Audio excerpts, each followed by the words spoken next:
ចាសួស្តីបងប្អូនអរគ្នាខ្ញុំមកបង្ហាញពីការធ្វើការកន្លប់ប្រភេទពណ៌ទឹកនេះហើយបានមានទាំងខាងក្នុងខាងក្រៅអញ្ចឹងបងប្អូនផងពីមុនគាត់មានវីដេអូមុនគឺការរំលោភការរំលោភពណ៌ប្រាក់ហើយមានបងប្អូនខ្លះសួរខ្ញុំនេះប្រភេទណាហ្នឹងខ្ញុំមានតាមបងកាត់យកមកប្រវែង 60cm បង 60cm ប្រវែងបដ ாய் សម្រាប់មុខកាត់នេះបងអាចបើចង់បានយ៉ាងវិញបង 8cm តែបងយកយ៉ាងឃើញកុំឲ្យអស់កដាច្រើនអាហ្នឹងយក 7cm អញ្ចឹងណាបងចាអញ្ចឹងខ្ញុំអត់វាពីចេះអត់ខុសគ្នាពីពណ៌ប្រាក់អីបងចាអានេះខ្ញុំយកខ្នាតពីចូលទៅក្នុងនេះ 2cm អានេះប្រវែង 8cm ណាបង 8cm តែមុនប្រហែលពណ៌ប្រាក់ហ្នឹងធ្វើយ៉ាងទូចចាទូចខ្លីចាហ្នឹង 7cm អានេះ 8អញ្ចឹងយើងដាក់នេះបាន 2cm បង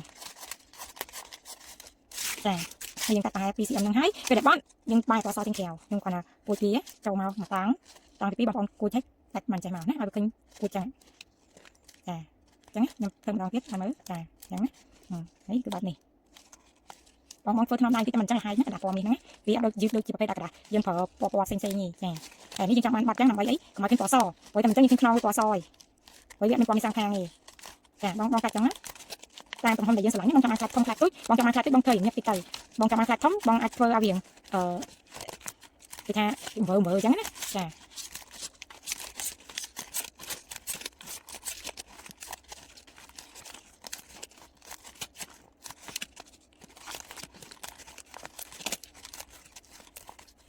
ចាពេលយើងបាត់ចឹងរួចរាល់អស់ហើយបងប្អូនត្រឡប់ផ្ទះមកវិញចាអញ្ចឹងត្រឡប់ហ្នឹងនេះយើងកាច់ដើម្បីអីឲ្យពណ៌សចូលមកក្នុងកុំឲ្យឃើញតែពណ៌សនៅខាងក្រៅចាខ្ញុំមូលបែបនេះ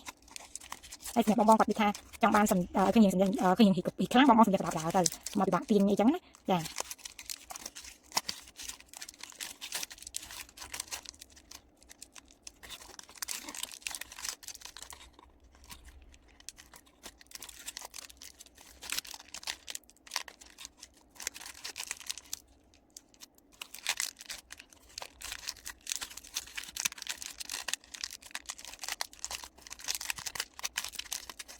ទៅនេះគឺខ្ញុំបាត់ចូលចាដើម្បីឃើញពណ៌សចូលក្នុងណាចានេះអញ្ចឹងបងច្របាច់វាមកវាតោបចូលក្នុងហើយបងមុននឹងចង់បងមើលសិនតាបងចង់បានមូលឬក៏ទៅវែងឬមិនគាត់សេរីតែតាមហ្នឹងអញ្ចឹងពេលយើងសេរីហើយអស់ចាំយើងយកខ្សែចងនេះបងណាសេរីហើយអស់នេះយើងបានខាងក្រោយហ្នឹងអញ្ចឹងយើងប្រើជាលុះអញ្ចឹងមកមក